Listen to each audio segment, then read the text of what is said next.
Сәлеметсіздер ме? Бүгін өтетін сабағымыз изопроцестер деп аталады. Изопроцестер ең алдымен макроскопиялық жүйелерде қарастырылады. Олар қысым, көлем, температурада. Изопроцестер дегеніміз бір параметрі тұрақты, қалған екі параметрдің арасындағы байланыс.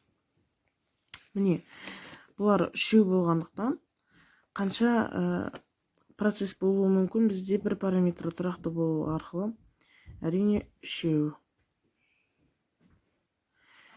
Бірінші процесс ол Бойл-Мариот заңы бойынша температура тұрақты болған жағдайда. Температура тұрақты болған жағдайда, это константа, әрине массада тұрақты болу керек, өйткені оның өзгерісі көлемнің өзгерісіне және қысымның өзгерісіне тікелей әсер етуі мүмкін. Сондықтан бұл көбінесе идеал газдарда қолданылады. Және температура тұрақты болған кезде P1 V1 көбейту тең P2 V2 болады да. Олар кері пропорционал, немесе оларды былай жаза аламыз бөлшек түрінде.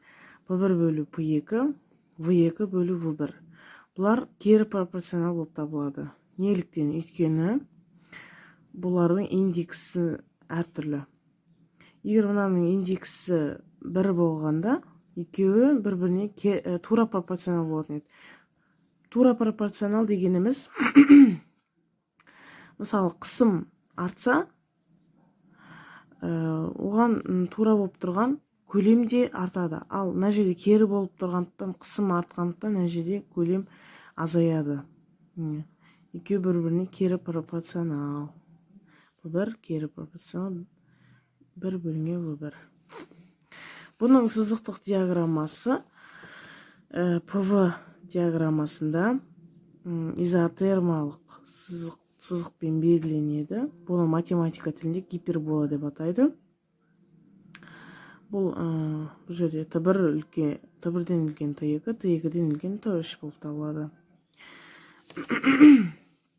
Бұның қалай үлкен екенін байқауға болады.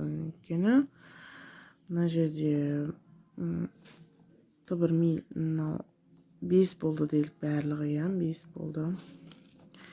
Мына жерде бұның тұсы өзгереді. Көрдіңіздер ба? Мынау V1 делік. Ал мынау P2.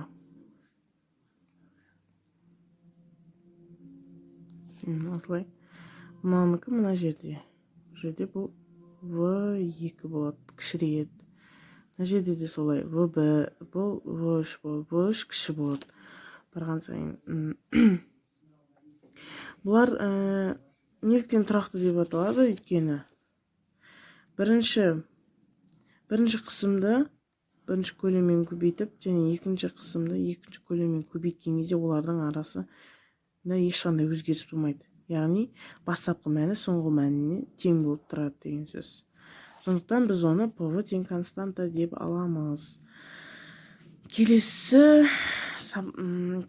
процесіміз Гей-Люссак заңы бойынша қысым тұрақты болған кезде бізде ол изобаралық процесс болып табылады. Ол қысым тұрақты болған болады және көлем мен температураның арасына байланысты анықтайды.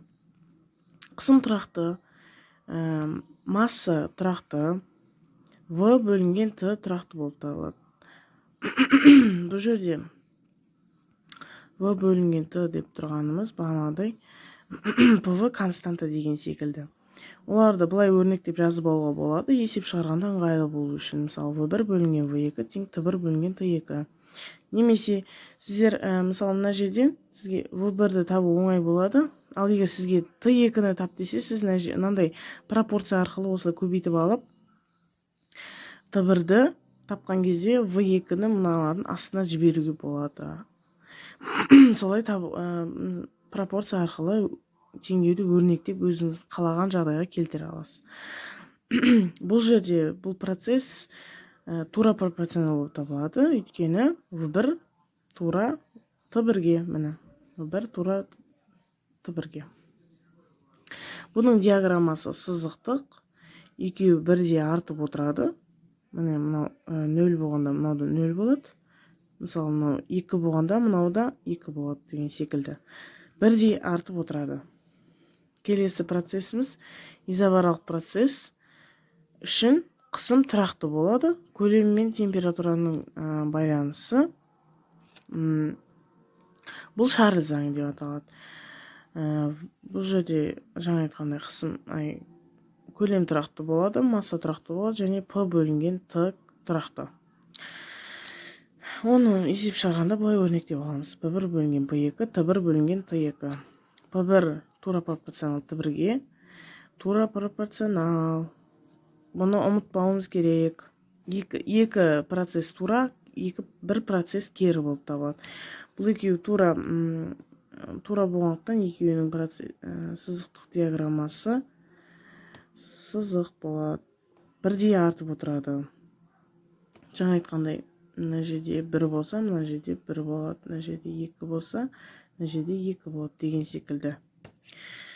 Міне, сонымен изопроцесстерді өттік. Түсінбегендеріңізді мен телеграм каналымның ссылкасын тастап кетемін. Содан группадан сұрасаңыздар болады. Мен сонда боламын, жауап беремін.